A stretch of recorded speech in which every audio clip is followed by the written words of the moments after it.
Hello guys, this is your friend. We are back with a new fanfic. Which is what if Kushina seal clan's power inside Naruto council bashing. Part 3. And if you enjoy this fanfic then please press the like button and subscribe to my channel for more fanfic like this. And now let's start the fanfic. It has been 24 hours since the announcement of both Naruto's lineage, and of his burden. Since that time there had been an influx of villagers approaching him to apologize for their previous actions. Many of them were sincere and admitted that their actions towards him were influenced by loved ones that had been lost when Kurama attacked the village all those years ago. There were those who admitted they had been pressured by members of the civilian council. Councilwoman Haruno's name came up repeatedly. Their admissions to Naruto and Kushina led to the arrest of the councilwoman, much the elder Haruno's dismay. To say that all the villagers had a change of heart would have been nice, but there were some who even when slapped in the face with the truth, refused to believe Naruto was anything but the demon brat. Among those die-hards were the Hyuga elders. The way they had been humbled and humiliated by Kushina Uzumaki was something they could not stand. Therefore a plan had been made with regards to the nephew of Hiyashi, Neji. They would use the last link Hiyashi had to his late brother as the tool to brand his eldest daughter and teach the foolish clan head that they were not to be trifled with. As Team 9 approached the village the elders intercepted them. John and Mateo, we need to take Jen and Hyuga with us, they told Guy. Yash, what need do you have of my youthful student? Guy asked them. That is a matter of clan privacy. He has been requested to be trained by us for a mission for the clan head, the leader replied as they handed over a scroll detailing the mission. Had Guy looked closely he would have been able to tell that it had been forged, but he had no reason to distrust the Hyuga elders. Neji, we will continue on to the village to give our report. I will leave you with the elders so you may begin your training, Guy told Neji. I expect you to do your best to complete this mission. Hi sensei, honorable elders, I am yours to command, Neji said with a hint of relief. He was finally going to get away from his crazy sensei and the dreaded sunset of youth. As he watched his team head off to Konoha he looked at the elders. Honorable elders, may I inquire what this mission will entail? Kono looked at Neji with a grin. Young Neji, you will be guarding the honor of the Hyuga family from a mistake made long ago. The now dead wife of Hiyashi made a mistake in betrothing the weakling heir of the Hyuga clan before she was born. We the elders have decided that the match is a poor one, just as Hinata is a poor choice to be the heir to the clan. As a matter of honor you will be facing the fool that she is to wed and you will beat him, thus nullifying the contract. Once you have defeated him your seal will be removed and you will be named the new heir. Kono watched the face of his tool with delight. As he had hoped, the thought of having the seal removed was all the motivation the poor fool needed. If only he knew there was no way to remove the seal, and he would be dead after he served his purpose. Tell me, honorable elder, who is it I must beat? Neji asked Kono with a hint of satisfaction. Finally they realize my worth and the weakness of that foolish girl. It matters not who I must face, I will crush them and take my rightful place. His face lit up as he heard the name. Naruto Uzumaki is the fool you must face and with our training you will crush, Kono told him with sadistic glee as he led Neji to the hidden training grounds they would be using to prepare. Now you will learn to wield the true strength of the Hyuga clan. Little did Kono know his plan was anticipated, and things would not be as simple as he thought, all because he had forgotten to take back the forged scroll. Hokage Tower 30 minutes later. Hiyashi looked up from his meeting with the Hokage when Team 9 walked in sans Neji. Before he could ask anything, Guy noticed him. Ah, Hyuga-sama, you'll be happy to know young Neji has begun training for the mission you needed him for. Mission? What mission? I was waiting here for my nephew to inform him of the announcement earlier today that he missed. Pray tell, where is Neji? He asked Guy, fearing that he already knew the answer. They made their move sooner than I expected. I at least thought they'd wait till after he gave their report, but this could work in my favor, he thought to himself. But the Hyuga elders, they had a mission scroll from you and said they were ordered to take Neji for training, Guy said, confused at the situation he found himself in. Surely they wouldn't have lied to me. This is a very serious offense. At this point the Hokage stepped in. Guy, do you still have the mission scroll? He fully expected that the scroll in question had been taken back and would never be found, but to his surprise Guy produced the scroll. Surely they can't be that foolish as to leave evidence, both Hiyashi and the Hokage thought at the same time. The scroll indeed looked legitimate until they reached the bottom. Hiyashi noticed that it had the Hyuga family crest as the signature, and decided to explain how Guy had been fooled. Guy-san, if this had been a legitimate mission at my request it would have been signed by me personally, such is the way the Hyuga clan works. As you are not a member of our clan I would not expect you to know this fact. What you have here is a forged document used by the clan elders in an attempt to use my own nephew as a weapon against me. Hokage-sama, I apologize for the actions of the elders, and assure you they will be punished for their actions, he told the Hokage. Indeed they will, Hiyashi, but it will not be done by you. No, don't. This has gone beyond clan affairs and we have clear evidence that they conspired to kidnap one of my ninjas for their own usage and committed treason by doing so against both your clan and the village. In short, Hiyashi-san, you are going to need to find replacements for the elders involved. After Ibiki gets through with them they will be executed for treason, he told the stunned clan head. And what of my nephew? Knowing him he'll go along with what they order him to do since his Jonin-sensei mistakenly authenticated the mission, Hiyashi asked, worried Neji would be punished. Hiruzen thought for a moment before turning to Guy and asked, Guy-san, did Neji see the scroll himself? Tell me the truth. No, Hokage-sama, on my honor Neji did not view the scroll. Had he done so he would likely have seen it as a false document. Due to my failure I will. He started before being cut off by the Hokage. That's enough, you can punish yourself later, for now we'll move on.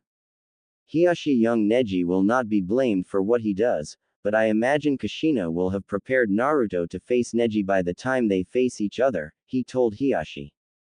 Seeing the confused looks of both Lee and Tenten, as well as the intense look from Guy at Kushina's name, he decided to elaborate. That's correct, you have just returned from your mission and were not present for the announcements made earlier today. I suppose it's up to me to fill you in, but first a question, what do you know of Naruto Uzumaki? Not you, Guy, this question is for your students. Tenten was the first to answer. I know him a little from his patronage of my father's weapons shop, and when he's joined us for taijutsu training. He's a bit loud, stubborn, but honest and a hard worker. From what he's told me he is an orphan whose parents died in the Kyubi attack. I've heard different rumors from the civilians, but Tu-san told me to judge him by his actions around me rather than the rumors that have been spread. He's come by our training ground occasionally for help with his taijutsu and his accuracy, Hokage-sama. Lee's answer was simpler if a bit unexpected. Yosh, he is a genuis of hard work. Hiruzen sat back to take in what he was told. Well, Tenten, Lee, I see neither of you harbor him any ill will, and I believe I need to have a talk with your father, Tenten. Nothing bad, I assure you. While you were gone there were a few changes. Guy, you especially will be happy to know the truths regarding Naruto have been revealed. I know you were never happy with what had been done regarding Naruto, much like Kakashi, and much like Kushina. He smiled at the look on Guy's face when he said the last part.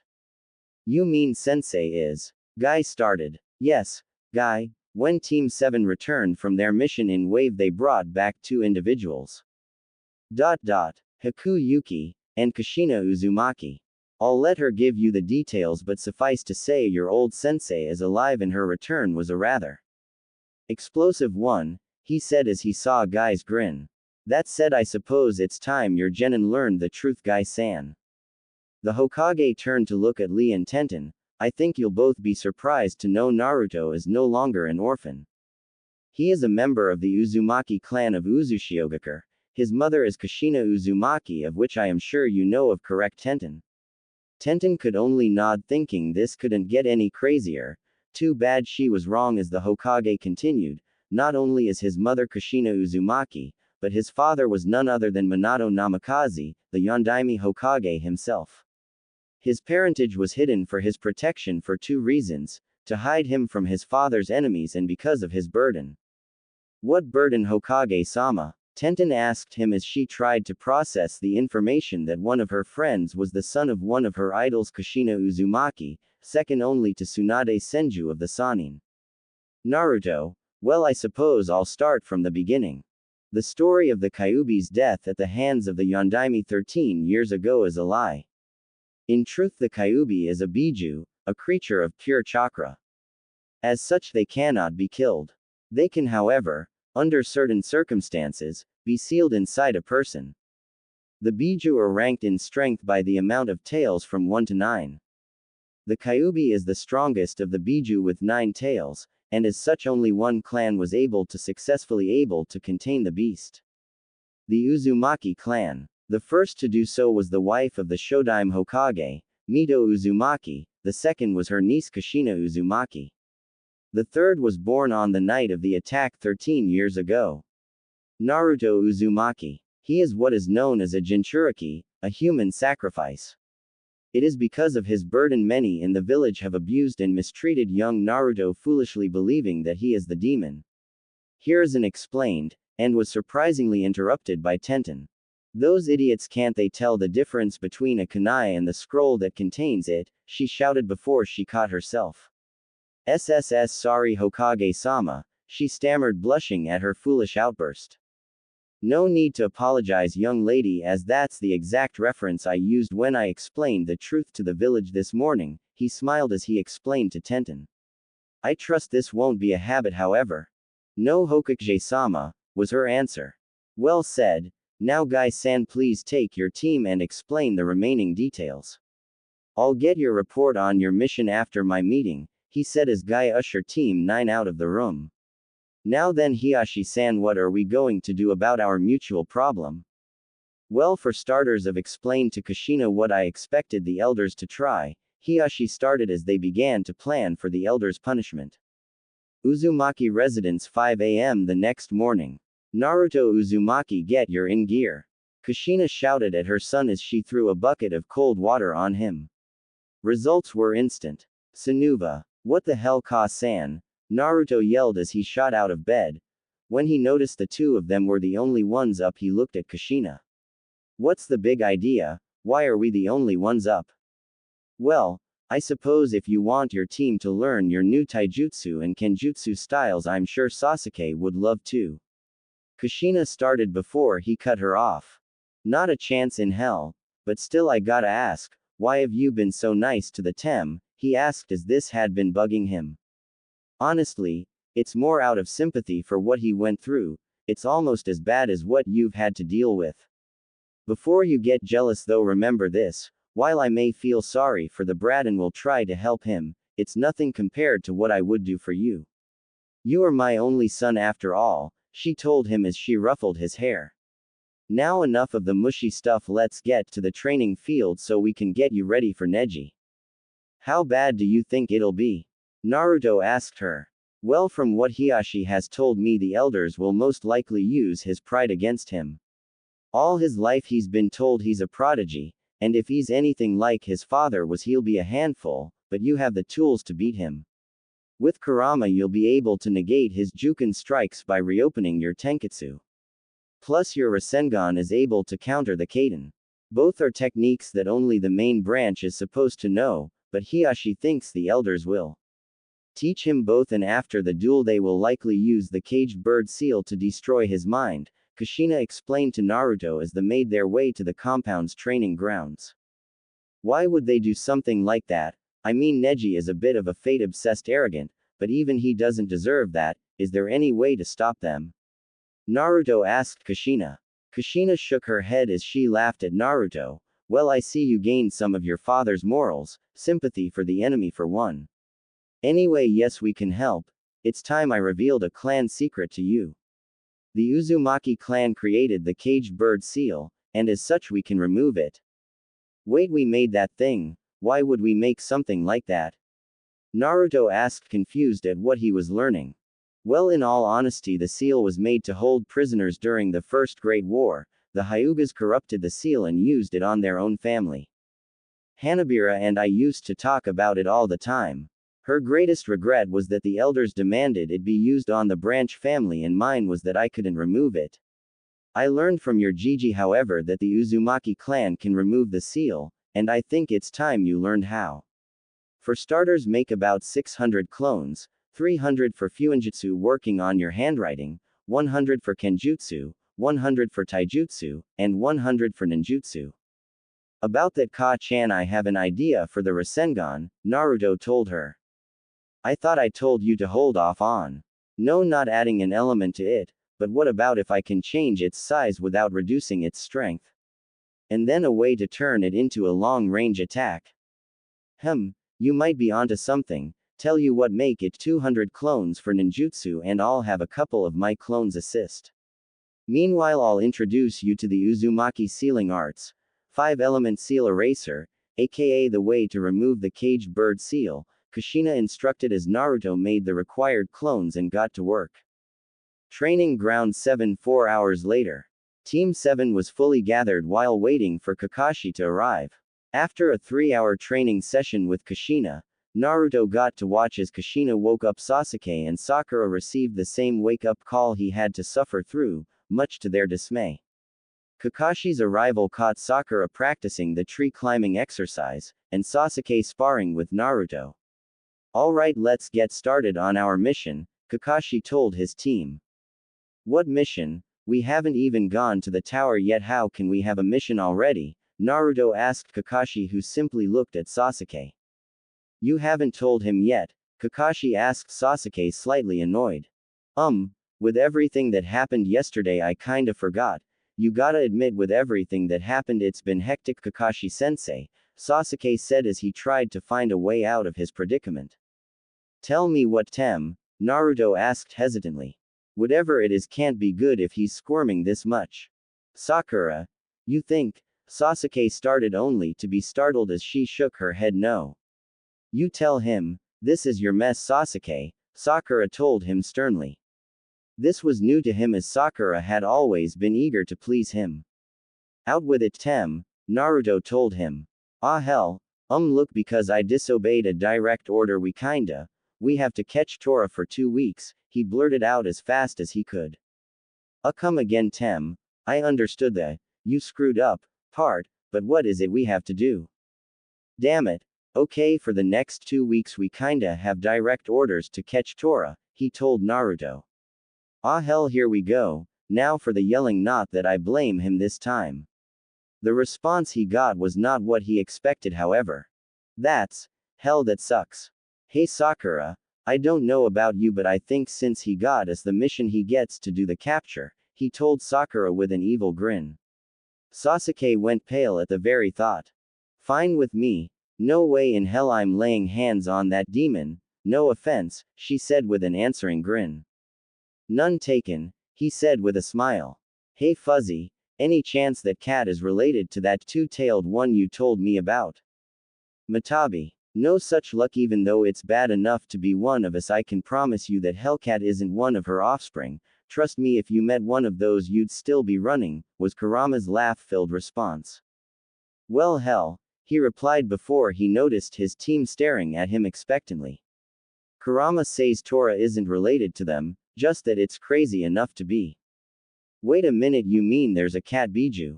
Sakura asked him, completely ignoring the fact Naruto can talk to the Kyuubi, let alone knew its name. Yeah, Matabi, the two-tailed cat. I guess before she was sealed she had a few litters that used to give everyone hell, he deadpanned. Okay, am I the only one here that finds it weird that he talks to the Kyuubi? Sasuke asked. In a word. Yes, Kakashi told him with a grin.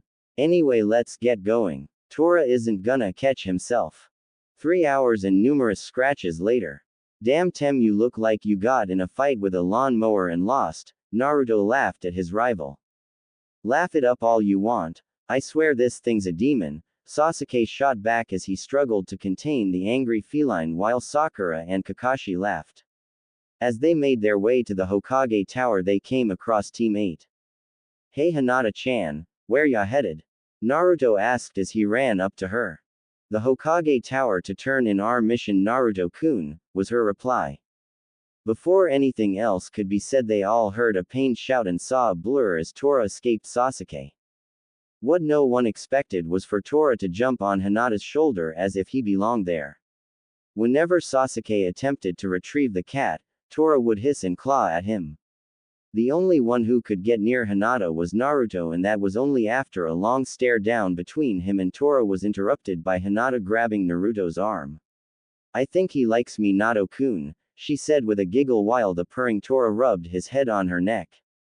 "You're about the only one, Hina-chan," Naruto told her as he watched the strange scene. "Here, let's see if he'll let you pet him," she told Naruto as she grabbed his hand and brought it up to Tora. After a moment tension, he allowed Naruto to pet him. "See, he's a big softy," Hinata said triumphantly. "Tell that to my face," Sasuke grumped while the genin all laughed. Kiba walked over to Sasuke and whispered, "Dude, don't feel bad. Last time we got that mission, I swear the little demon was aiming to kill me. We don't know how she does it, but the little monster likes her for some reason."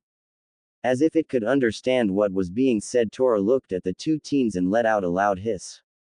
Sasuke and Kiba both jumped and moved behind their respective senseis who were both laughing. However, they also noticed Tora nod as the two boys moved away from him as though he could think. Now this is new, Kakashi thought to himself. As the teams arrived at the tower, there was some confusion as to how they should proceed, as it was Team 7 that was supposed to capture Tora while Team 8 was the one arriving with it. Surprisingly, it was Tora himself who ended the discussion by switching from Hinata's shoulder to Naruto's, to the surprise of all involved. However, instead of being calm and gentle like he was with Hinata, Tora was alert and his tail was constantly twitching. "Looks like you made a new friend," Hinata teased. "Well, more like an acquaintance. He's your friend but looks like he'll tolerate me. Hey Tem, if you ask real nicely I might spare you some more beatings," Naruto teased, not expecting him to rise to the bait. Sasuke, however, was desperate to be spared the wrath of Tora. "Ramen my treat every day we have this mission." Naruto looked at the fear and desperation on his face and decided to twist the knife a little further. "For me and Hinata, and if we don't want ramen you pay for what she wants as well." "Fine, I don't care, just save me from that monster." Tora rubbed his head against Naruto's face as if agreeing to the terms, causing Naruto to laugh even harder. "Looks like Tora agrees to the terms of your surrender, Tem. You've got a deal. So Hina-chan, what shall we have for lunch?" he asked Hinata with a grin.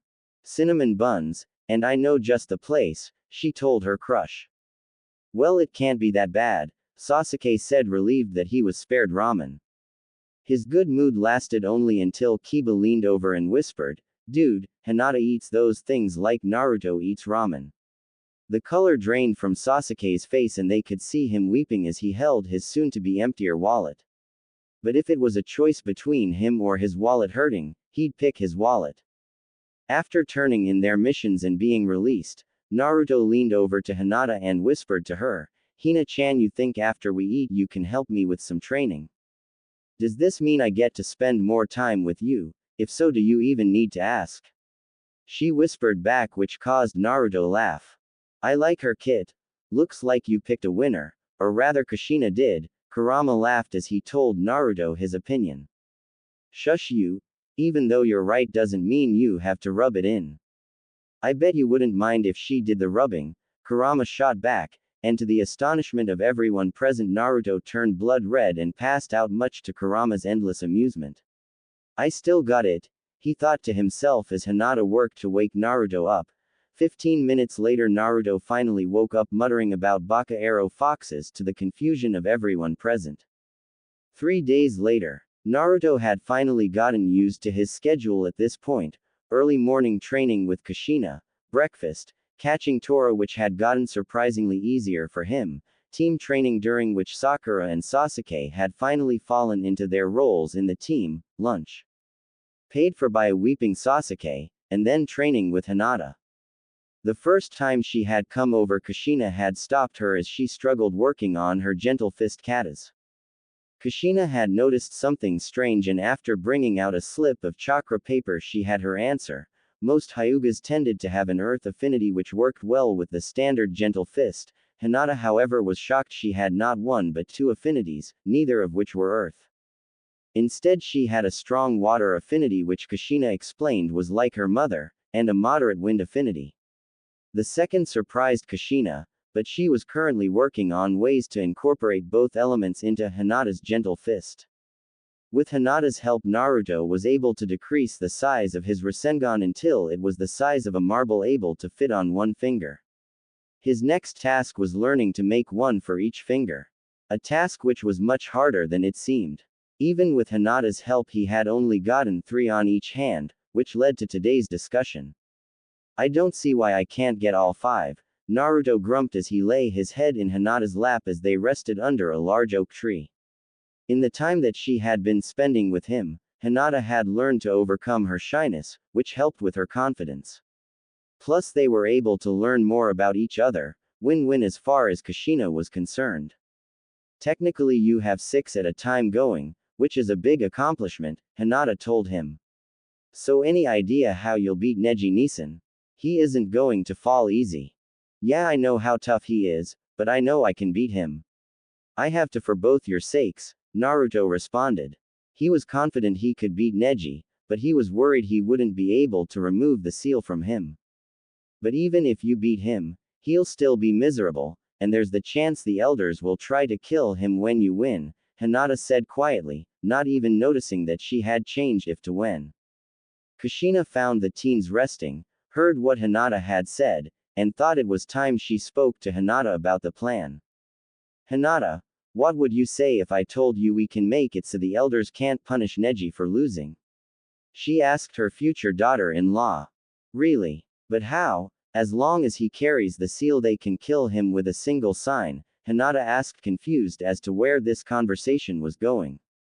Kushina looked at Naruto and nodded at him to tell her. Hina-chan, what if I told you there is a way for me to remove the seal from Neji? He asked as Hinata's eyes grew wide. Do you know the history of the seal your clan uses? When Hinata shook her head no he continued, the caged bird seal was made by my clan to restrain prisoners during the First Great War. A member of your clan learned how to do the seal and used it with the help of the clan elders of that time to take control. What the elders don't know is that the Uzumaki clan has a way to remove the seal in case it was ever used against them, and thanks to Ka-chan, I know how to do it. You mean? Hinata started. Yes, if I do it right I can remove the seal from Neji, but if I mess up, it could kill him, he said with a hint of nervousness. With Ka-chan's help I've got seals holding all 5 elements, all I need to do is set the circle and activate it, the trick is making sure Neji is in the center when I do so. I have to time it just right or it'll kill him, and even though he's in he doesn't deserve that. I know you can do it Naruto-kun, if anyone can do it it's you. I have faith that you'll pull this off, Hinata said confidently. She knew that if Naruto didn't win she'd be branded herself, but she had faith that he would succeed. Her confidence helped Naruto out of his funk and he began to throw himself into his training to ensure he'd beat Neji. 3 days later 7 a.m. Uzumaki Mansion. Naruto had, with the help of Hinata and Kushina, come up with a battle plan regarding Neji. Between learning how to open closed tenketsu with Hinata's help, and perfecting the seal eraser he was confident he'd get the job done. Kushina had with Hiyashi's permission had Hinata stay the evening with the Uzumakis as they had learned Neji and the elders had been sighted heading towards the village. Word had spread throughout the village of the coming duel, and due to requests from both sides of the council Hiyashi had agreed to have the duel in the arena where all could see it. Little did the village know, it was also placed there so that everyone would know that the god of the shinobi, as Hiruzen Sarutobi had formerly been known, was back and that those who crossed him would pay. Kushina, Haku, Sakura, Hinata, and Sasuke were all waiting when Naruto made his way downstairs. Okay, what's with the faces, people? He asked as he saw the concern on Sakura and Sasuke's faces. Really? Do you have that little faith in me? I thought you'd have learned by now not to underestimate me. It's not that Naruto, what's got us concerned isn't about you, Sasuke said. It's just that well we got word today, Tsunade and Jiraiya will be here in 2 days, and we'll find out then if my Ka-chan will recover. Kushina looked at Naruto and smiled. Don't worry Naru-kun, you'll do fine today. As for the other, well, we'll worry about that after we handle the Hyugas. And Sasuke, quit your moping, Makoto'll be fine, you should have some faith in her. Damned woman was stubborn enough to survive both your baka of a father and Danzo, so she'll get through this. Now Hina-chan, be a dear and pass out breakfast already, I'm starving and so is Naru-kun. Hey, why are you making her cook Ka-chan, she's a guest. Naruto griped at Kushina, slightly annoyed at her. Hinata just looked at him with a smile. It was my idea Naruto-kun, I wanted to make you a meal before we get going and I wouldn't take no for an answer when Kushina tried to stop me, she explained to a mollified Naruto. Wait, you managed to? But Naruto tried to ask before Kushina grabbed his shoulder. Just let it go, she advised. Inwardly she was jumping for joy. Hinata had proven in that morning's battle of wills that without a doubt to be perfect for her son, and she was not gonna let this girl get away. You know what? I'm not even gonna ask, Naruto stated as he headed to the table. Sasuke, having witnessed not one but two tempers flaring over who would make Naruto breakfast, was both a little jealous, and a little glad it wasn't over him. Dobi, you have no idea what you're in for. While Kushina was much easier to anger, her outbursts were actually beaten by Hinata's when the poor girl finally snapped. Having seen Hinata's temper, he had decided that Sakura was rather tame, not that he planned to tell her that. If only he knew where she got that temper from, he'd never think that. After breakfast was done, they traveled together to the arena, gauging the reactions of the villagers as they passed. Most were happy to see the Uzumakis as the news of who Naruto really was had been accepted, but there were a few who looked angry. Those were the ones who felt that the demon had corrupted not only the Hyuga clan's heir but the Hokage himself, and that he would meet his end at the hands of the Hyuga prodigy Neji. As they arrived at the arena, they could see that there were members of each of the clans present, including the heads of each clan, as were all of the civilian council, which Naruto was surprised to note had two new members whom he actually knew, Tenten's father, and Tsuki Ichiraku. Both were seated in the council box.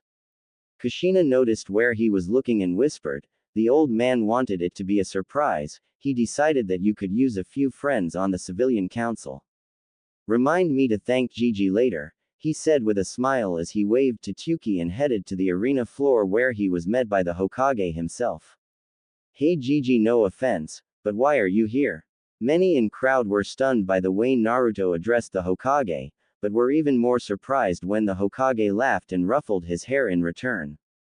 Ah Naruto, you'll never change, but in answer to your question, I am the referee for this match as it is a matter of a clan head versus clan elders. You are the champion for Hiashi, while Neji has been chosen to champion the elders.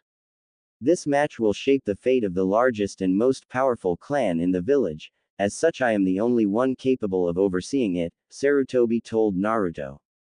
Grinning mischievously, Naruto leaned over so only Hiruzen could hear, admitted, Gigi, you just used this as an excuse to get out of doing paperwork, didn't you? How the devil did he figure it out so quickly? The Hokage thought to himself. Now, Naruto, that's just an added benefit, he partially lied. But I wouldn't want to be anywhere else for this. Plus with me here no outside interference can occur, he whispered back. Sure Gigi, whatever you say, just sit back and enjoy the show.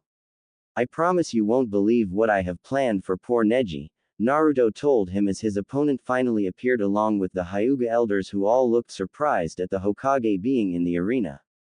Kono walked up with Neji and asked the Hokage, Hokage-sama, while I am honored you are here, I have to ask. Can it, Kono? You are on thin ice with me already. Proceed to the area designated for you and your fellow elders. I will be overseeing this match personally to ensure there are no outside influences, Hiruzen told the stunned elder. This ruins everything. If he spots our trump card, we're finished. And why is he even here? Kono quickly signaled his personal guard to call off the agent they had placed to poison Naruto when the match began as he led the elders to a private box reserved for them. Naruto watched amused as they were all seated, and turned to Neji. About time you got here Neji, I was beginning to think you chickened out. Neji's face turned red with anger, which amused Naruto even more. How a dead last loser like you with no family, let alone a clan, was ever betrothed to my worthless fool of a cousin, I'll never know. But I'm fated to win here today and take my place as the heir to the Hyuga clan. I fight for the honor of my clan with the backing of my family. Today I erase the mistake made by Hinata's foolish mother, Neji stated proudly. Unbeknownst to him, this was the worst possible thing that he could have said for many reasons. First and foremost, the insults to Hinata and her dead mother caused 3 sets of killer intent in the crowd to be focused on not only him but the clan elders as well, from Hiashi, Hinata, and Kushina. But the worst came from Naruto, who looked furious about what Neji had said. Neji, not taking the hint, carried on, once I am through with you I will finally take my rightful place, and my weakling cousin will but brand it into hers, such is the fate of a weakling like her. Hokage-sama, please start this match so I can rip this arrogant bastard apart, he growled. The Hokage looked at his adopted grandson and stepped back out of the way and looked over at Neji, who nodded that he was ready as well. This match is to go until one competitor falls and cannot rise, is killed, or if the match is stopped by me. Hajami. Neji rushed in at Naruto, planning to end the match quickly, and went to strike directly at his heart. Naruto made no move to block and looked shocked at Neji's speed as he was struck point blank, only to disappear in a cloud of smoke. Neji looked around confused as he knew he had seen his opponent's tenketsu points, so it couldn't have been a clone. Naruto reappeared behind him and laughed at Neji's confusion. Hey genius, it's called a shadow clone. I thought the elders would have been smart enough to tell you I use them, he said as he circled Neji, throwing 5 different kunai at him. Neji easily deflected the kunai and sneered at Naruto. Struggle all you want, your cheap tricks cannot save you. I said it before, I'm. Yeah, fated to win. You've already said that, but let me tell ya something, there is no fate but what we make, and I don't plan to lose to a tem like you.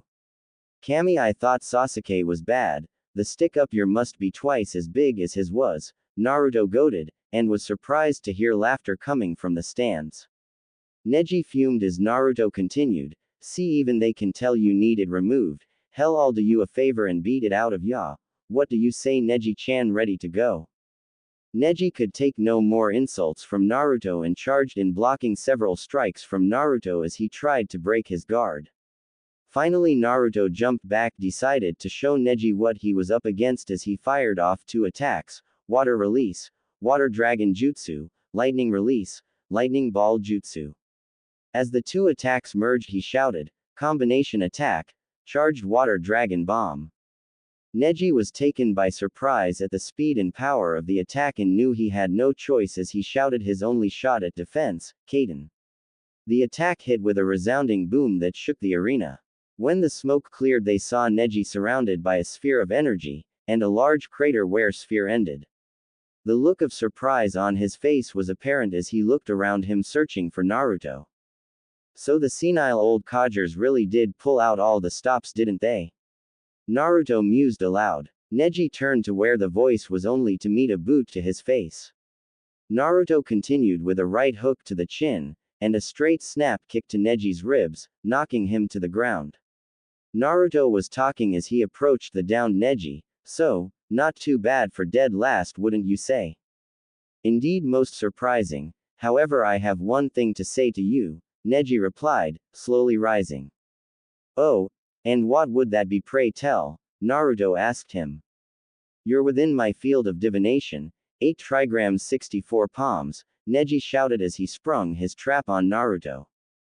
2 palms, 4 palms, 8 palms, 16 palms, 32 palms, 64 palms. Neji watched as Naruto flew back from his final strike, then looked over at the Hokage.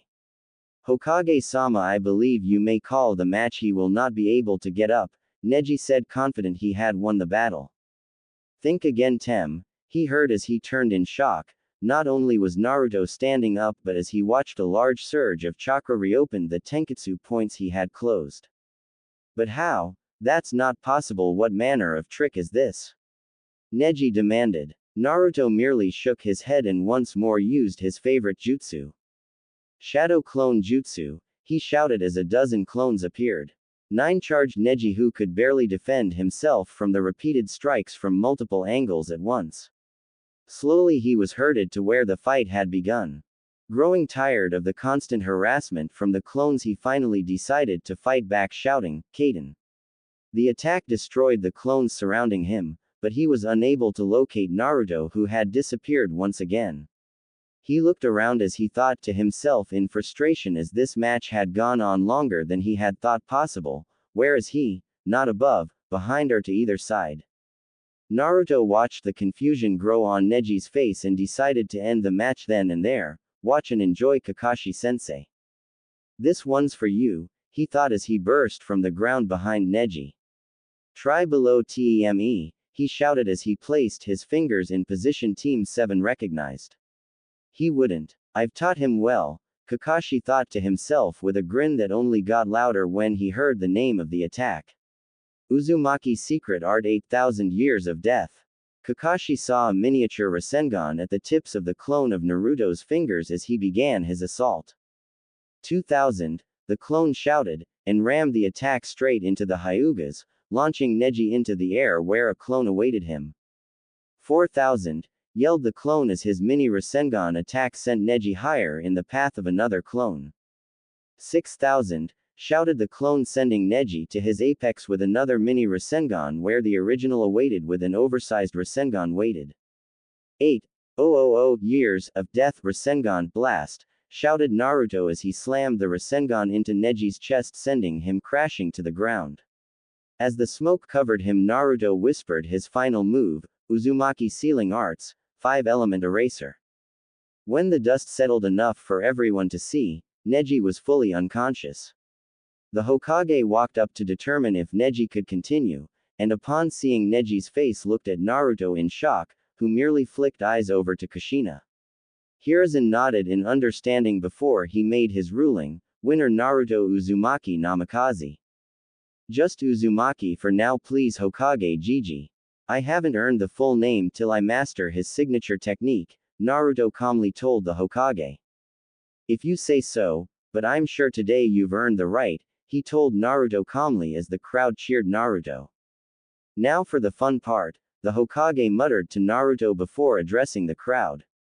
Now that this matter has been settled, there is another that needs addressing. I now speak to you, Kono Hyuga, and to the rest of the Hyuga elders.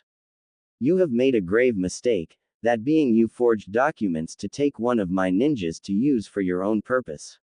You lied to his Jonin sensei, and you betrayed not only your clan but this village. As such you will be interrogated then executed.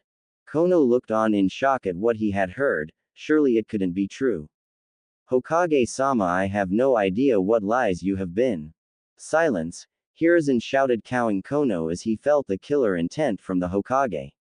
You fools left plenty of evidence of your crime, Neji's ignorance of Naruto's true lineage, the scroll used to fool his sensei, and the fact that as I speak you are attempting to kill young Neji.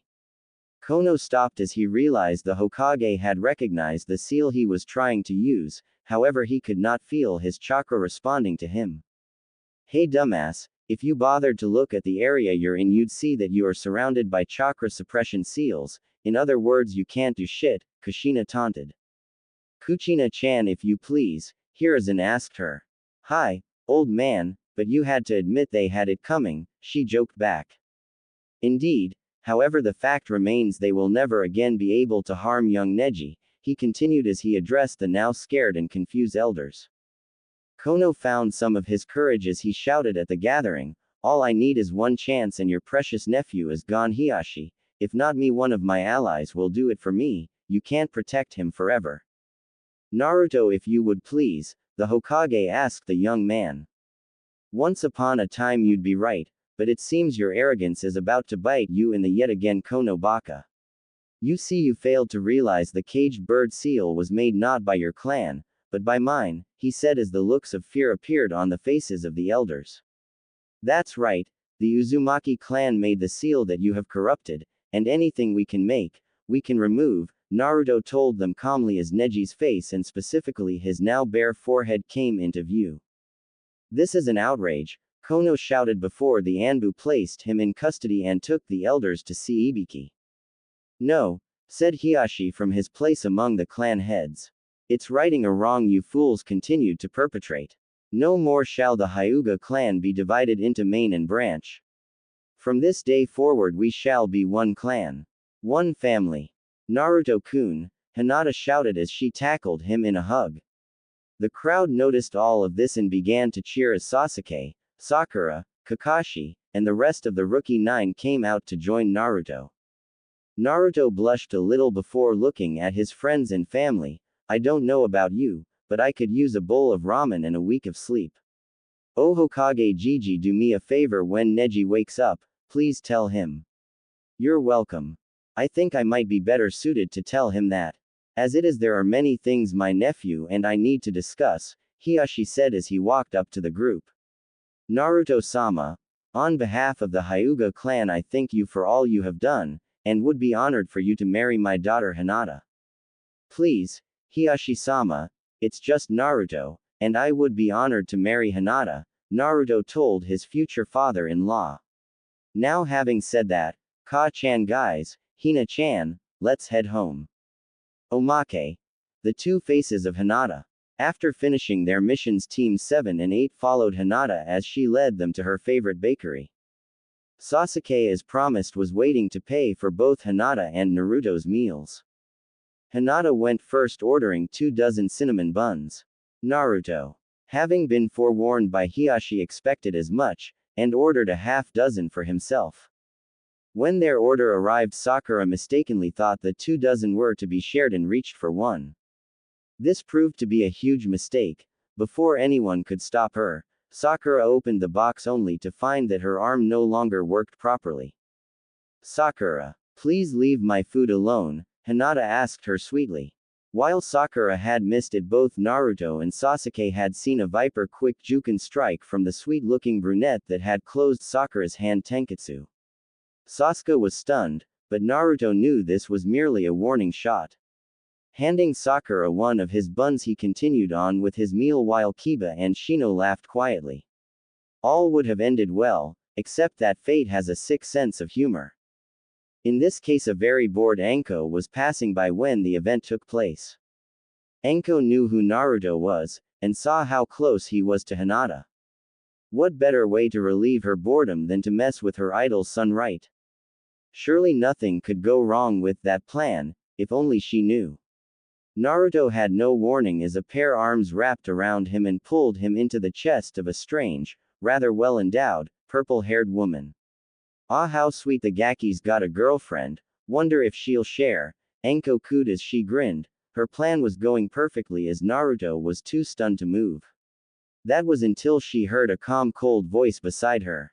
Not a girlfriend, a fiancé, and I'd appreciate if you'd let him go, Anko-san, Hinata said calmly, sounding much more so than she actually was. She knew who Anko was thanks to being Kurenai being her team's Jonin sensei, but was confused as to why she would be embarrassing Naruto like this.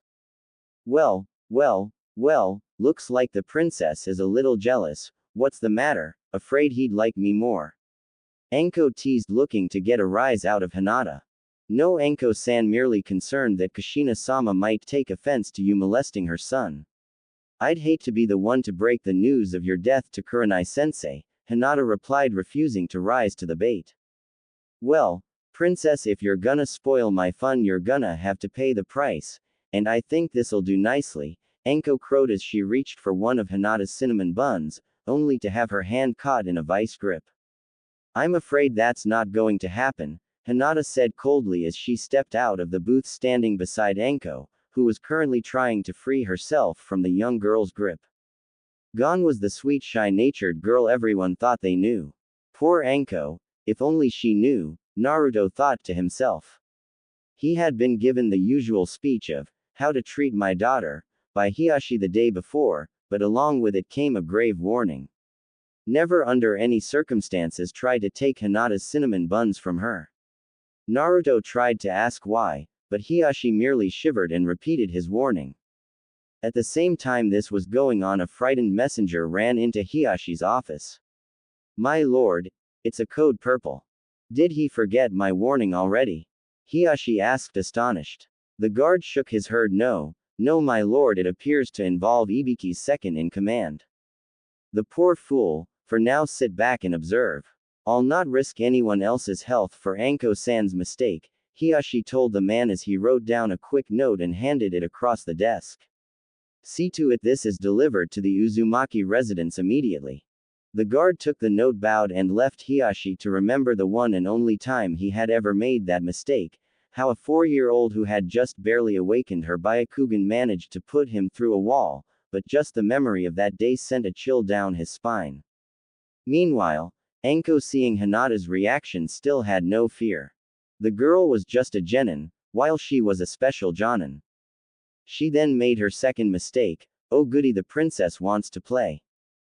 I was just gonna take one, but after I'm done I'm taking the whole box. Quote. Snake arts.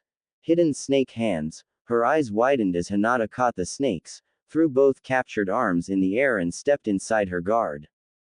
It was over in less than 10 seconds as Naruto witnessed a flawless performance of the 8 trigrams, 64 palms technique, the final strike sending Anko flying down the street where a group of white masked Anbu caught her and disappeared. Hinata calmly sat back down, grabbed a cinnamon bun and gave Naruto a peck on the cheek, stunning everyone present with her stunning personality changes. That afternoon when Naruto got home he found a scroll addressed to him waiting on the table. When he opened up he saw it held 4 words, now you know why. Kushina waited anxiously at the Uzumaki mansion for word on the arrival of her former Jonin instructor and current wayward Sanin, Tsunade Senju. Word had been sent that Jiraiya had located her, and used Makoto's recovery to convince Tsunade to return. Tsunade had not been informed of Kushina's return for a very simple reason. Kushina had a bone to pick with the woman, and wasn't about to give her the chance to get away before she did. The Hokage was rather hesitant when she had explained her reasons, but had agreed to allow Kushina to do what she needed to after she explained. It helped that Kushina and Anko had located the files that proved what she had seen in Danzo's memories, and she fully intended to make sure Tsunade stayed put and took care of her responsibilities.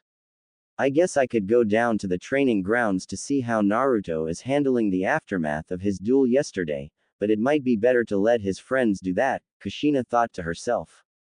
Ever since he had beaten Neji, he and Hinata had been inseparable. Word of the elders' plans for both Neji and Hinata had spread like wildfire after their interrogation, and the general opinion from both the villagers and the other clans was that there needed to be a serious house cleaning in the Hyuga clan. Fortunately Hiyashi agreed with them, and had made plans with Kushina to begin the removal of the caged bird seal from the branch family members. There was still the matter of the engagement between Hinata and Naruto, picking a date, and the matter of who would be the heir. Kushina had come to the conclusion that the pair needed to spend some time together before they could actually get married.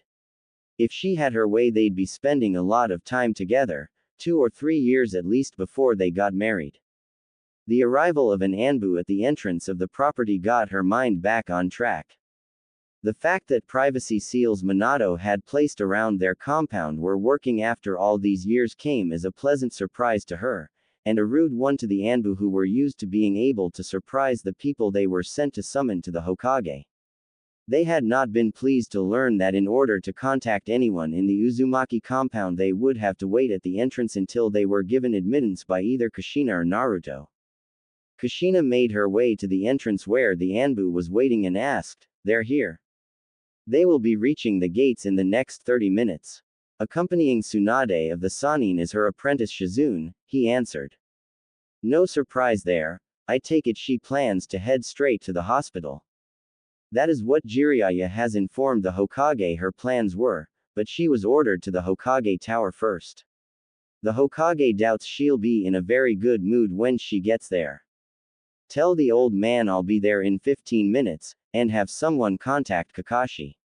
I need him to have his team near the tower for a demonstration," she told the Anbu as she headed back inside to get her gear. I'll send word to HQ for Cat to get them, the Anbu replied before he disappeared. 30 minutes later, Hokage Tower. Kushina waited concealed in the Hokage's office, hidden by a barrier seal, as the door opened to admit a very angry Tsunade followed by a demure-looking Shizune carrying a pig.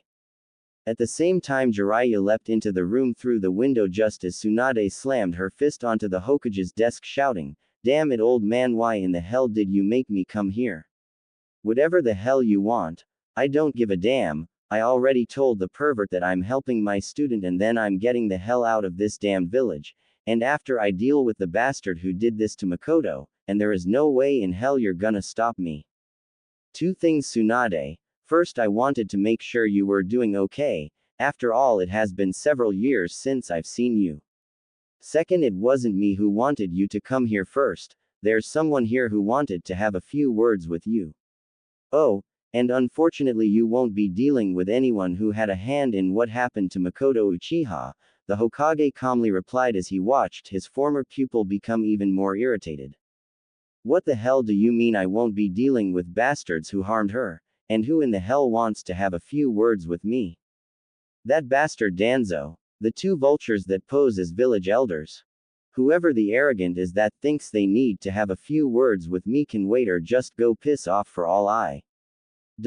Quote. Tsunade was cut off in mid-rant as a black chakra chain wrapped itself around her neck, yanked her backwards, and slammed her face first into the ground.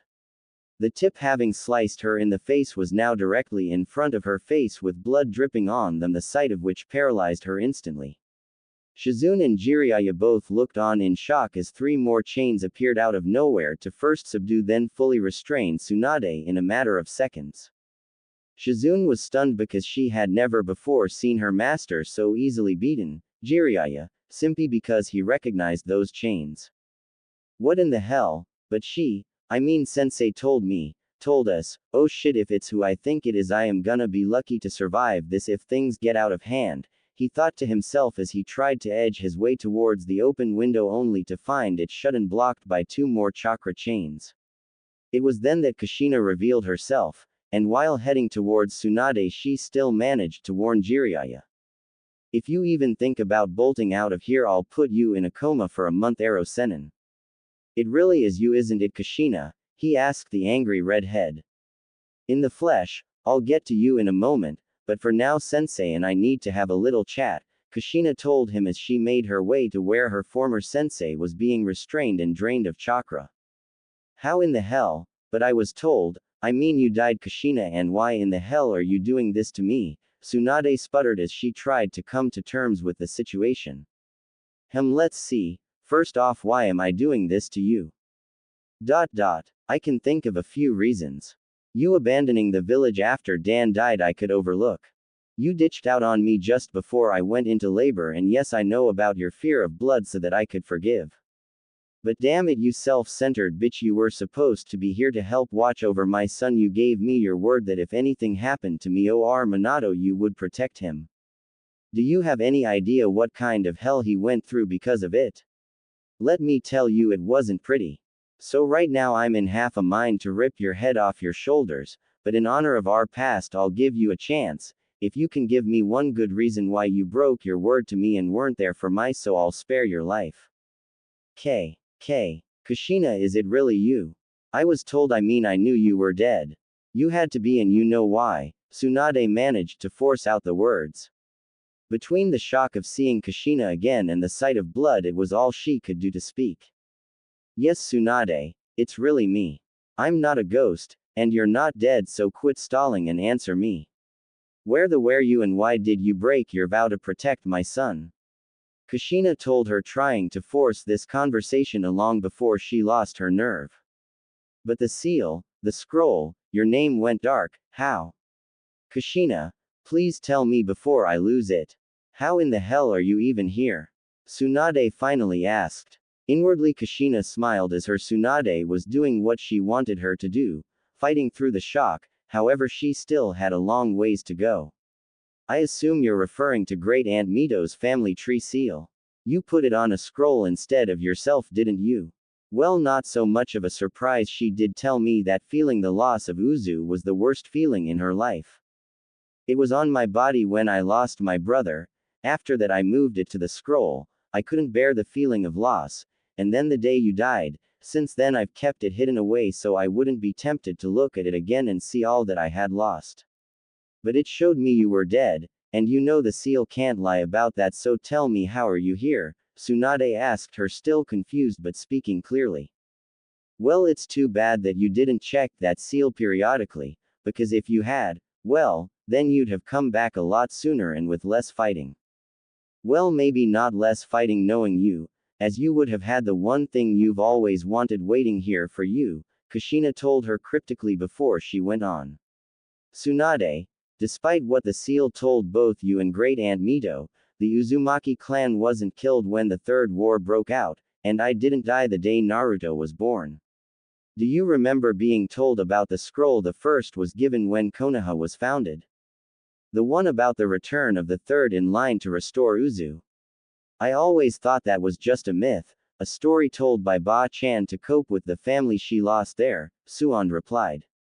No, it was not a myth. Great Aunt Mito was the first, I was the second, Naruto was the third. Each of us had two things in common that linked us together. Can you tell me what they are? Kushina prompted. You're all Uzumakis, and you all bear the burden of protecting this village from its greatest threat, the Kyuubi, Tsunade replied after a moment of thought. You mean he's the... Yes, before I left Uzu to come here, my father placed a seal on me that they had just devised. They knew the attack on Uzu was soon to come, and plan was made to use it to their advantage. All of the fighters and civilians who chose to stay and face the onslaught were given the seal as well, so that when they received what was considered a mortal blow, they were not killed. Instead they were merely transported to a pocket dimension in stasis where time was slowed, allowing them to be saved by the doctors that were already there on standby. In this way everyone who fought in the battle survived, including my family. Because I was given the seal as well, when the Kyuubi's blow finally made me succumb to what I thought was death, my seal activated, removing me from this dimension, and returning me home. Out here 13 years passed and my son grew up alone. While within the seal only 3 months and a week passed, I was healed, and learning everything my two-san had to teach me in that time frame. In order for the plan to work though, everyone had to believe Uzu was dead, and Iwa knew of Mito's seal. In fact, they had a spy in the village that was able to confirm that she believed everyone was dead, which is what had to happen or else they'd never have given up. Anyone placed in that pocket dimension is as good as dead to the real world. They had to be, or it would never have worked. My seal was the lock. As long as I lived outside the dimension, the lock remained unable to open, but once I was placed inside, only someone with my blood could break the seal, and only from the outside. Naruto recently broke the seal on a mission to Wave, releasing not only me, but everyone who was waiting within the pocket dimension. Uzushiogakure has returned to the outside world, and is now preparing for the coming storm. More than that, Tsunade Senju, you once again have family in this world, more than you ever knew of. Everyone present sat in silence as Kushina finally revealed the manner in which Uzu and she had survived. Tsunade looked at her cousin, and began to break down. After all the years of being alone, after all her sorrows, she had family again, distant, but still family. After regaining her composure, she decided it was time to lay bare the depths of darkness in the village that managed to drive her away. Kushina, cousin, I never broke my word. By staying away, I was doing the only thing I could to guarantee Naruto would live until he was able to protect himself. I had the one thing I could never regenerate stolen from me after my last visit to you, and was told that if I ever wanted a hope of it being returned, to stay away from Naruto at all cost, or both he and what had been taken from me would be destroyed. The Hokage took this time to step in as he felt he needed to get to the bottom of this. Tell me he didn't. Danzo, you bastard. Tell me you didn't, he thought before he asked. Tsunade, what was taken from you? My ability to have children, she replied slowly. On the night of my last return to the village, as I left, I was attacked by a large group of Anbu with solid white masks. They knew of my weakness, and used it to render me unconscious before taking me to a base hidden outside the village where they removed the eggs from within my ovaries. Like I said, the one thing I can't regenerate. Afterwards, I was told that if I tried to contact anyone about what had been done, they would destroy what they had taken. After I found out about your death, Kushina, I tried to come back. Before I could even leave the capital, which is where I was again met by the white-masked Anbu and warned to stay away from Naruto, or he would be slaughtered. It took me a while to find out who had done this to me, and believe me, it's high time I paid that bastard back in full. Hiruzen knew who she was talking about, but had to ask anyways, who? Tsunade and Kushina answered at the same time, Danzo, Danzo. Tsunade looked at her former student for a second. You knew. But how? There's no way. There's a reason you won't be able to go after who harmed Makoto. I already ripped the soul from his body, but not before I took his memories, so yes, I knew. I wished it was a bad dream, but I had to confirm, Kushina told a stunned Tsunade. Outwardly Tsunade remained calm, but inwardly she was furious. You little bitch, you knew and you put me through all of this. Cousin or not, you will pay. At the last thought, Tsunade's rage managed to break through the paralysis as she used her insane strength to break free of the black chains that held her bound with a furious shout, Kushina, you're is mine. However, before she could follow through on her threat, a large amount of gold chakra chains appeared and wrapped themselves around her, draining her chakra, as she struggled to break free. Damn it, Kushina, why the hell are you doing this to me? I swear to Kami, when I get out of this, I'll beat you within an inch of you life. Kushina smiled as she listened to Tsunade rant while struggling to break free of the chains draining her of her chakra. Well, that took a little longer than I'd hoped, but it looks like it got the job done. Welcome back, cousin. You've been gone far too long. Tsunade continued to see that her predicament and struggle, only to stop and redirect her anger at the white-haired Sanin sitting in the middle of the room openly laughing at her. Just what the hell do you think is so funny? Jiraiya looked at her for a moment and thought of how he wanted to answer her. Two things, Haim. First, Kushina is right, it's good to have you back, and second, you still haven't figured out what she's done for you. Think about it for a moment, I'm sure it'll come to you. What the hell do you mean what she's done for me? All she's done is play me for a fool and humiliate me in front of all of you, and I swear when I get out of these chains she'll pay for this, and so will all of you grinning bastards, she fumed as she saw even Shizune was smiling without fear. Hiruzen saw she still hadn't realized what was going on unlike everyone else, and decided to try and nudge her mind in the right direction as her anger had clearly blinded her. Tsunade, those wounds must hurt a little, after all they seem to have incapacitated you for some time. What the hell are you talking about, old man? All these damn chains did was break the skin a little, like a little blood is gonna stop me from. And then it hit her like a ton of bricks. Oh, you sneaky, conniving, little bitch, how long did it take you to come up with this? Tsunade asked Kushina as she finally realized what her cousin had done. I planned to do something like this before I had Naruto, but couldn't find the right trigger. After getting Danzo's memories and learning what he did to you, however, I finally had the perfect motivation. Your anger has always been your greatest weapon, capable of pushing you towards great feats.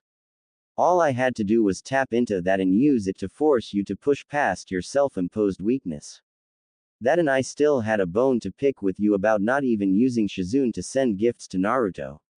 Hell, you had her come to Konoha often enough to do so. Danzo never even thought about you doing so, because he figured you would follow his rules to the letter about you, not her, Kushina explained. Sanuva bitch. Okay, yeah, you got me there, I admit. In my defense, how the hell was I supposed to know? Anyway, why the hell am I the only one getting the business from you? I figure the old pervert over there has a lot more to answer for, as he's the godfather, and has spent more time writing his perverted books than he has spent around Naruto, Tsunade said with an evil grin as she thought she had found the perfect method to redirect Kushina's anger. Laugh at me, will you? She thought at her attempted sacrificial lamb maliciously. Too bad it didn't work as well as she'd planned, as Jiraiya simply laughed at her efforts. Haim, did you ever think there might be another reason besides my books that I would travel across the elemental nations like that? No. Well, it's simple. Much as I wanted to be here with Naruto, and believe me I did, I had a mission from Minato and Kushina to carry out. Kushina decided to explain further. Tsunade, the day I gave birth, someone attacked me. Whoever it was claimed to be Madara Uchiha, and knew the weakness of the seal, meaning the Kyuubi's seal. He killed Hiruzen's wife, kidnapped me and removed my seal. Then he used the Kyuubi to attack the village. Minato stopped him, but couldn't kill him. When we were through sealing the Kyuubi into Naruto, Minato gave Hiruzen orders to have the old pervert try and track down our attacker. Neither of us expected him to fight the guy, but any information he could find was to be used to help prepare Naruto for his return. That said, he did try to get Naruto released to his custody, which would have gotten him out of the village and away from his attackers, but I'll give you one guess who stopped every attempt he and Hiruzen made. Tsunade looked in understanding. Danzo, damn, is there anything that went wrong with what we planned that didn't involve that sick bastard? In a word, no, came the succinct response from Kushina. Well, now that the unpleasant part of this is over, she said as she released the chains holding Tsunade and wrapped the older woman up in a hug. Welcome home, sensei, and this time you're staying. After I take care of Makoto, I still plan to leave the village. I mean, it's good to find you back here, and it gives me a reason to come visit, but I just have no real reason to face my old memories of this place, Tsunade said sadly as the door to the office opened admitting Team 7. Perfect timing for once, Kaka-kun, Kushina told the confused Cyclops. Naruto, Sakura, Sasuke, I'd like you to meet Tsunade Senju and Jiraiya of the Sanin. Tsunade, this is my son Naruto, Makoto's son Sasuke, and the reason you will be staying here, Sakura Haruno, she told the confused woman. I still don't see, Tsunade started before Kushina interrupted her. We'll get to that after we get Makoto taken care of. Then what are we waiting for? Let's get moving, Sasuke told everyone present. Hospital 3 hours later. Makoto Uchiha slowly opened her eyes and found herself in a hospital room. She tried to sit up only to have a set of hands keeping her firmly but gently where she was. Easy, Makoto, take it slowly, you've had a rather rough time of things. You've been out a long time, just let your eyes adjust and I'll put your bed in a sitting position, a woman's voice said gently, but firmly. Wait, I know that voice, Tsunade-sensei, is that you? Makoto asked as she was finally able to see who was in the room with her. Tsunade stood beside her bed, but it was the second person in the room that drew her attention. Wait, there's no way, but you're dead. You've been dead a long time, so how the hell are you here now, Kushina, and why do you look like you haven't aged a day? Well, it's nice to see you too, Makoto-chan, Kushina answered with a grin. You gave us all quite a scare. You still haven't answered my question. How in the hell are you here? You died 7 years ago. I know, I saw your body before it disappeared, Makoto told Kushina. Really now? I thought I'd imagined that. Just goes to show you learn something new every day, Kushina told Tsunade, but seeing the look on Makoto's face decided to spare her friend further frustration. Makoto, while it looked like I died the day of the Kyuubi attack, I didn't. Instead, I was transported away from where I would have died, and brought back to full health. Don't tell me, failsafe seal. Probably before you even came to Konoha if I had to guess, Makoto said as she thought about what she knew of her old teammate. You always were a smart one, you sure you aren't really a Nara? Kushina asked wryly. Well, I was the brains, you were the brawn, but there's someone missing from here. Makoto said as she looked for her missing teammate. Then she remembered what happened a couple years ago and her face dropped. Yes, she was murdered by the clan elders, all because she opposed the use of the damned caged bird seal being used on family members. She always was a stubborn one, but that's why we loved her, but the elders responsible have been punished, and her dream finally realized, Kushina told both Tsunade and Makoto.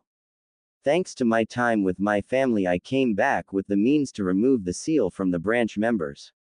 She'd be pleased to know that, Makoto said sadly before a more pressing memory came to her. My boys, what happened to them, where are they? Danzo and my piece of shit husband were trying to overthrow. Kushina decided not to spare her the truth. Makoto, this is going to be hard for you, but here is the truth. You've been held in stasis by Danzo for the last 6 years. He planned to use you as breeding stock to gain more Sharingan eyes. Sasuke is fine. Matter of fact, he's right outside the room. Itachi, though, he was blackmailed into taking the blame for the massacre of the Uchiha clan. If he didn't, Danzo would have killed Sasuke. Neither of them knew that you had survived. Sasuke just recently learned the truth after I killed Danzo, which by the way is how we found you, and Itachi still knows nothing about your survival. Damn it, Kushina, you killed the bastard already. Why the hell couldn't you have left him alive long enough for me to take a piece of him? Makoto grumped. Remember all the hell Naruto went through, and that the council never let you take custody of him? Kushina asked in reply. That was him. Makoto asked in response. Him and Fugaku, but yes, that was him. Did you really think after I learned about that I'd spare the sorry son of a bitch? Hell, would you? Kushina asked as she watched Makoto's face harden. Not a chance in hell, was all Makoto said. Tsunade looked at her two former students and seeing how Makoto was adjusting made a decision as she opened the door. Makoto, I believe it's time for Kushina and I to go, and for someone who really needs to see you to come in. Sasuke, she's awake. Sasuke flew into the room as Kushina and Tsunade both exited, closing the door behind them to let the family members spend time alone. Meanwhile, Naruto and Sakura were still in the waiting room. Kushina looked at both teens, then smiled at Tsunade. I do believe the next issue at hand is a full medical checkup for the two of you. Tsunade was always going to be your personal doctor, Naruto, and I think it's time she got to work. Naruto started to edge towards the door only to be stopped by a golden chakra chain and tossed into the nearest examination room. Tsunade looked at Kushina for a moment before heading in to carry out the exam, leaving Kushina and Sakura alone. Sakura, I believe it's time you and I had a talk, Kushina told the Pinkett as she guided her to the lab for a bit of blood work. 1 hour later, Naruto came out of the exam room with several more bruises than when he went in with, and a healthy respect for Tsunade. Next to his mother, that was one woman he didn't want to piss off, and he was hoping he would not have to add another one to his list anytime soon. How naive he was. He found a stunned-looking Sakura sitting with Kushina in the waiting room. Tsunade walked over and looked at Kushina before motioning for Sakura to follow her. Kushina watched them head to the exam room before stopping Tsunade. You wanted to know why Sakura was the reason you'd be staying in the village, then pay attention to the lab report, and then why don't you skip the exam and get to know your daughter? Kushina gave a small laugh at Tsunade's stunned expression before taking Naruto out of the hospital and leaving the stunned females alone. The last several days since the Sanin had returned to Konoha had been hectic for everyone involved with Team 7. Sasuke finally had his mother back, Naruto was being trained into the ground by his mother, and Sakura had her entire world turned upside down by learning the truth that her mother was really Tsunade Senju, one of the legendary Sanin. To say that this had created a few shock waves throughout the council would be an understatement. Hiruzen Sarutobi sat in his office going over the progress reports for the Rookie 9 as they were being called, and was shaking his head in disbelief at the way things had turned out. This was the first time in the history of the village that not only had 0 civilians pass the academy, but also that the entire graduating class consisted of nothing but clan heirs. Team 10, under Asuma Sarutobi, held the heirs of the Nara, Yamanaka, and Akamichi clans. Team 8 held the heirs of the Hyuga, Aburame, and due to his older sister's resignation from the position of clan heir 2 years previously as she felt she was not the best choice, the Inuzuka clan. Team 7 though is where the real surprise was, unknowingly while trying to recreate the Sanin, he had placed the heir to 3 legendary clans on the same team. The heir to the Uchiha clan, Sasuke Uchiha, was the known commodity, as was Naruto Uzumaki, heir to both the Uzumaki and Namikaze clans, but the shocker was learning that Sakura Haruno, supposed daughter of councilwoman Haruno, was actually Sakura Senju, daughter of Tsunade Senju. That revelation was still enough to make his head hurt. Before his headache could get any worse, however, the door opened to his office unannounced to admit a smiling Naruto Uzumaki. "Hey Gigi, Ka-chan sent me to get you for dinner. She said to tell you, and I quote, don't make me drag your kicking and screaming through the village in chains. So you might wanna hurry or she'll be after both of us." The mental image of that thought was enough to send a shiver down the Hokage's spine, as he knew better than most that not only could Kushina do as she threatened, but that she would too. He'd seen her do it to Minato during the early days of his assumption of the Hokage position. How he had managed to avoid it after the third week was a mystery that he had never been able to solve. "Alright Naruto, you've had a long day and I have a mountain of paperwork to do, so head on home, and I'll hurry as fast as I can through this before your mother kills me," Hiruzen says wearily. "Okay, I guess so, but hey Gigi, gotta say you really are doing things the hard way," Naruto replies as he heads for the door. "And what's that supposed to mean?" Hiruzen replies. This ought to be good for a laugh, he thought, not realizing how right he was, but that he wouldn't be the one laughing. Naruto stopped at the open door and said, "I'd have thought you'd be using shadow clones instead of doing everything yourself. Mom said that's what Dad used to spare him from her beatings. But to each their own, I guess. See you at dinner, if you survive, that is." Naruto closed the door but suddenly heard a loud thud from the Hokage's office. Sneaking back to door, all he could hear was a low sobbing that quickly turned to hysterical laughter. "Minato, you slick bastard, I can't believe you never told me. Hell, I can't believe I never thought of that. I'm free. I'm free. Thank you Kami, I'm finally free," was heard all through the village. Naruto held back a bout of laughter as he headed home. He couldn't wait to tell his mother that she was right about the old goat having never thought of the obvious solution. With a grin on his face, Naruto walked away. The following morning, training ground 7. Naruto was excited to begin his training for the day, if for no other reason than for the first time in nearly a week, the entire team would be together. Sasuke he had barely seen, and that was only after the hospital kicked him out for the night so his mother could rest. Sakura, on the other hand, had hardly been seen outside of the company of her newfound mother. Tsunade had kept her daughter close, if only for the fact that she feared if she let Sakura out of her sight the dream would end, and she'd be alone again. Naruto had been through a week-long Fuinjutsu boot camp with Kushina, though he could hardly argue with the results they had provided. Not only could he make level 7 explosive tags, enough to destroy a large building with just one, but he could also make his own storage seals capable of storing an entire house if he needed to. Not only that, but by accident he had made major progress with making an elemental Rasengan. Flashback 3 days ago. Hinata and Naruto were sparring under Kushina's watchful gaze. In order to help Hinata increase her skills, this spar had been limited to the use of ninjutsu, as they wanted to see how well she was taking to using something other than clan techniques. Currently it was going very well, as far as Kushina was concerned, very well. As far as Naruto was concerned, too damned well. Poor Naruto was currently dodging a series of water whips that Hinata had used to keep him at a distance, and also had sliced most of his clothing nearly in half, much to her secret pleasure. "Hey, take it easy with the whips, this supposed to be a friendly spar," he told her as he ducked to avoid yet another strike. "Damn Kit, I didn't know your mate was into S&M. Looks like you've got a winner," Kurama teased his host. "You should have known better than to trust Kushina, even if she did threaten to cut you off from ramen if you didn't. Besides, I think we can use this to our advantage. Listen up," Kurama continued as he filled Naruto in on his plan. "Well, you shouldn't have threatened to steal all my cinnamon rolls if I lost," she replied coldly. "It was just a joke, and Ka-chan told me to do it," he cried in defense. Kushina just laughed as Hinata turned her glare over to the older Uzumaki. "Kushina-sama, is this true?" Kushina recognized the look in her eye and decided it was best to get Hinata back on track. "Hinata-chan, you might want to focus on the task at hand, dear.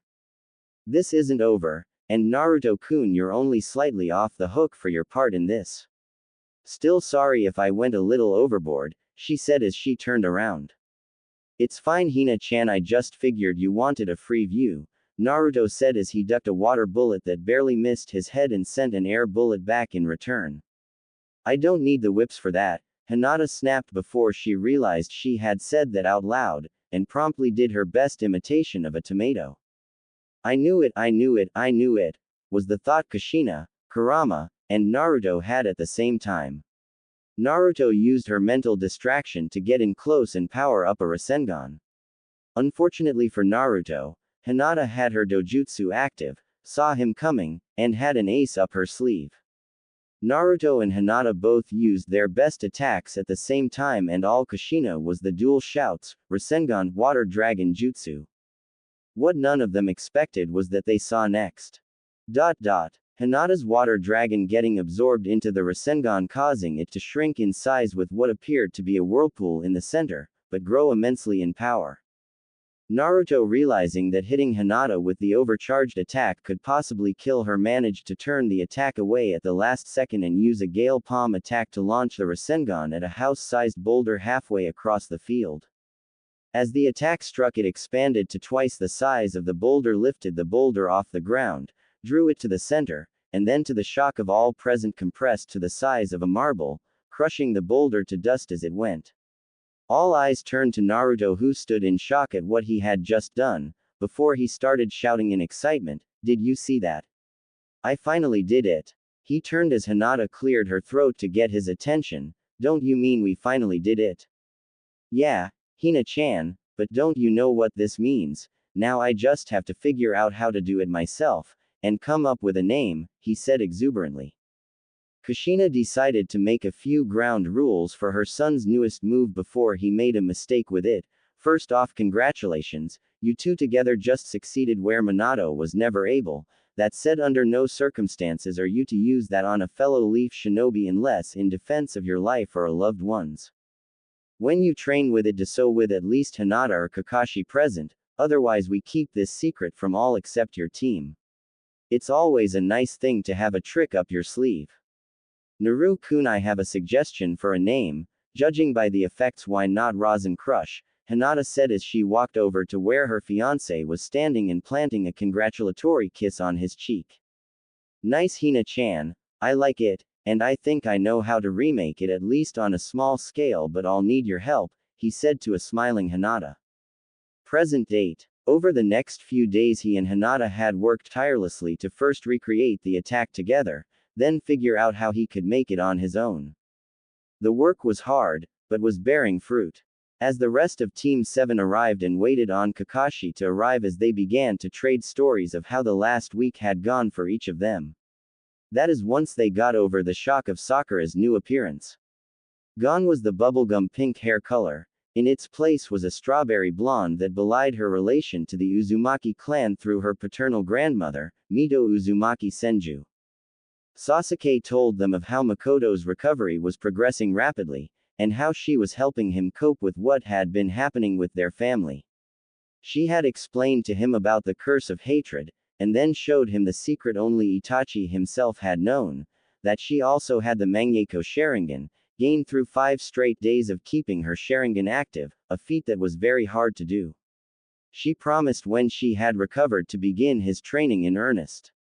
Sakura shared what she had learned about her true mother Tsunade, and the sordid affairs that had led to her birth as a Haruno. Danzo had bribed the former councilwoman with one of Tsunade's unfertilized eggs as a means to gain further control of the council. What he didn't tell her is where the egg had come from, so the look of fear and shock on her face when Tsunade was given access to her was something that was enough to even put a smile on Ibuki's face. Danzo had conspired to use Sakura as the means to combine the bloodlines of both the Senju and Uchiha clans. As such, he had used his own personal Yamanaka to plant subliminal messages, creating the split personality that she had been cursed with in the academy. It was used as a method to separate the obvious trademarks of her Senju heritage from the personality that more closely matched her birth mother's. They had also learned that her biological father had been murdered by root operatives while on mission, as he had begun to question Sakura's origins. Fortunately, it was not all doom and gloom, as Tsunade had begun to train her to master her monster strength as well as begin her medical training in full. Both of her teammates assured her that they had her full support going forward, and there and then they decided to become the most feared team combination since the Sanin. Ino Shika Cho be damned, on that day Konoha saw the birth of the greatest team in the village's history. Uzu Senju Uchiha was born. That evening, Hokage Tower. Hiruzen was relaxing, smoking his pipe as his shadow clones went over the newest proposals by the council. Ever since he had been given the secret how to defeat his greatest enemy, he had thoroughly abused it. He looked up from his little orange book as he heard a knock on his office door. Quickly stashing the novel, he motioned for his Anbu to open the door. Kushina entered and took note of the shadow clones. "Ah, Kushina-chan, to what do I owe the pleasure?" "Well, first, it's nice to see even the professor can learn something new every now and then," which brought a smile to the Hokage's face, but what she said next brought an entirely different reaction altogether. "That said, I'm here in an official capacity. Next month is October, and I have been ordered to inform you that there will be an official visit by the Uzukage and several members of my family to celebrate the clan heir's birthday next month. That and San needs to have a long conversation with you prior to the Chunin exams in November. Suffice to say, while he's pleased with the results of my return, he's still got a bone to pick with you." Hiruzen's face fell and paled before Kushina decided to throw him a bone. "While he's upset, Ka-san has been pleased with how you've managed to turn things to Naruto's advantage, so no, he won't kill you, she and I won't let him. But you might wanna pick a successor, and soon." Kushina smiled as she left, and made her way back home. It was Hinata's turn for dinner and she couldn't wait to see what the girl had in store for them. All in all, life was going good. The only thing she could hope was that the peace would last, if only for a little while. And so ends the return arc. Beginning with the next chapter, the story will shift more towards focusing on Naruto as we gear up for the Chunin exams, all part of the invasion arc, and of course next month's visit by the Uzumakis ought to be fun. Omake. Birth of the APL. Enko and Kushina were going over more of the files from Danzo's hidden office, trying to find out just how many more of the old bastard's dirty secrets were set to blow up in their faces. Thanks to their research, they had located 18 hidden bases throughout the elemental nations, 6 of Orochimaru's hidden labs. All destroyed by Anbu, and files that linked Danzo to the death of Hinata's mother and the attempted kidnapping of Hinata by Kumo.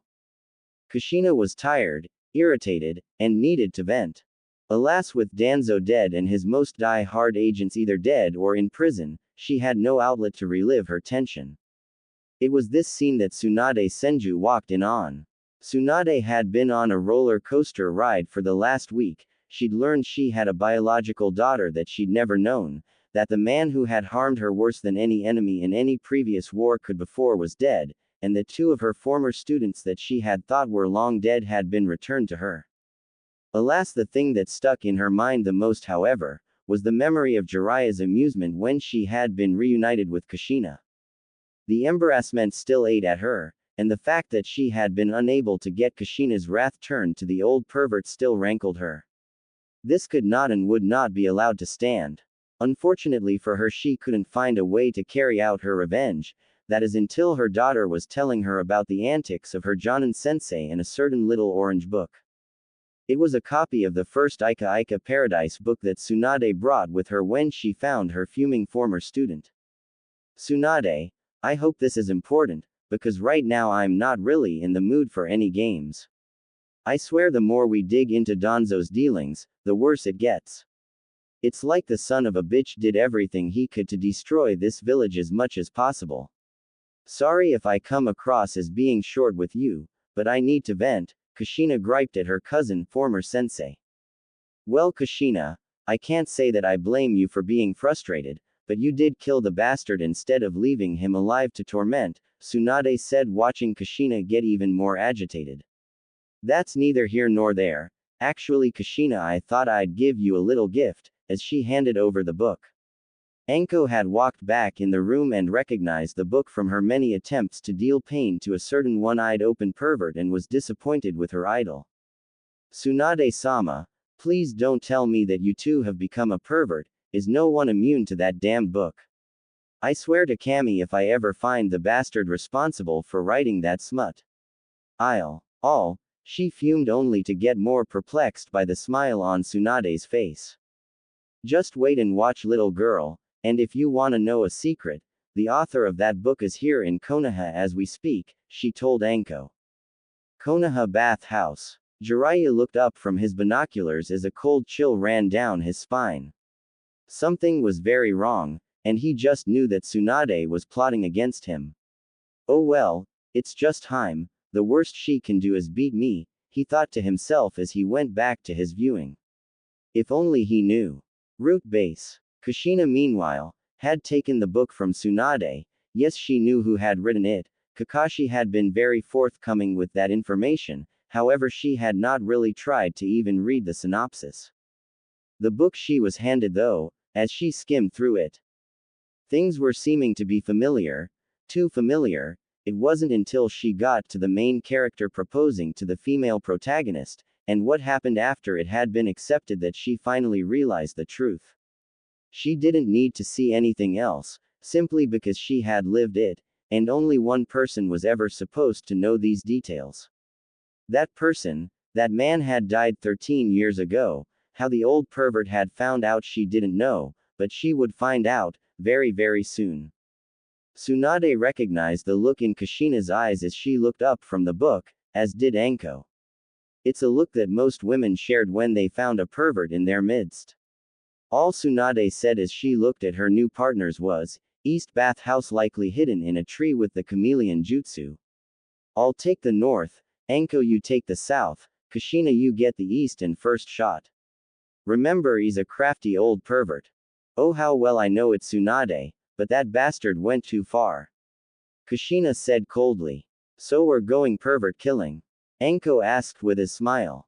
No, as much as I'd love to, Jiraiya is just too damned hard to easily killed, and still has his uses. That said there's no reason we can't do our best to cripple him, Tsunade said as she outlined her plan of attack. 10 minutes later. Jiraiya finally had decided to give in to his survival instincts and was leaving when he saw a familiar face. Tsunade walking towards him. The look on her face was an eerie smile, and did nothing to ease the sense of foreboding that was coursing through him. Deciding that avoiding his former teammate was a smart idea, he decided to head the opposite direction, only to see a young lady he hoped never to run into again. 2 years ago he had made the mistake of peeping on young Anko while she was bathing, and found out exactly why she was second in command at the T&I department.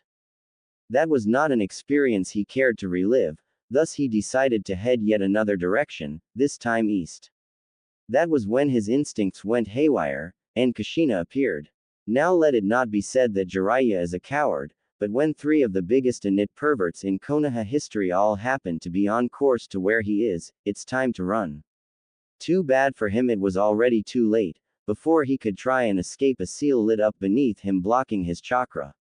You aren't planning on leaving so soon are you Jiraiya? Kushina asked sweetly, too sweetly. Kushina-chan, what brings you here? And yes I have to meet with the Hokage in a few minutes, Jiraiya lied trying to figure a way out of his predicament. Well, I'm afraid the old man is just going to have to wait. You see, it seems you forgot my warning all those years ago, Kushina told him with a grin.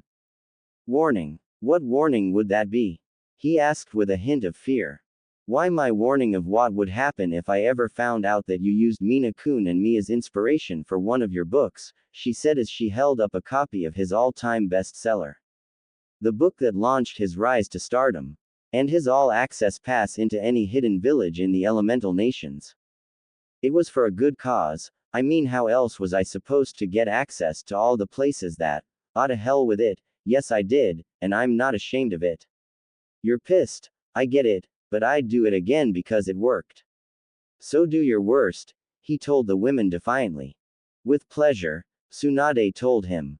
The screams could be heard across the elemental nations, and as they were heard perverts everywhere felt a sense of pride.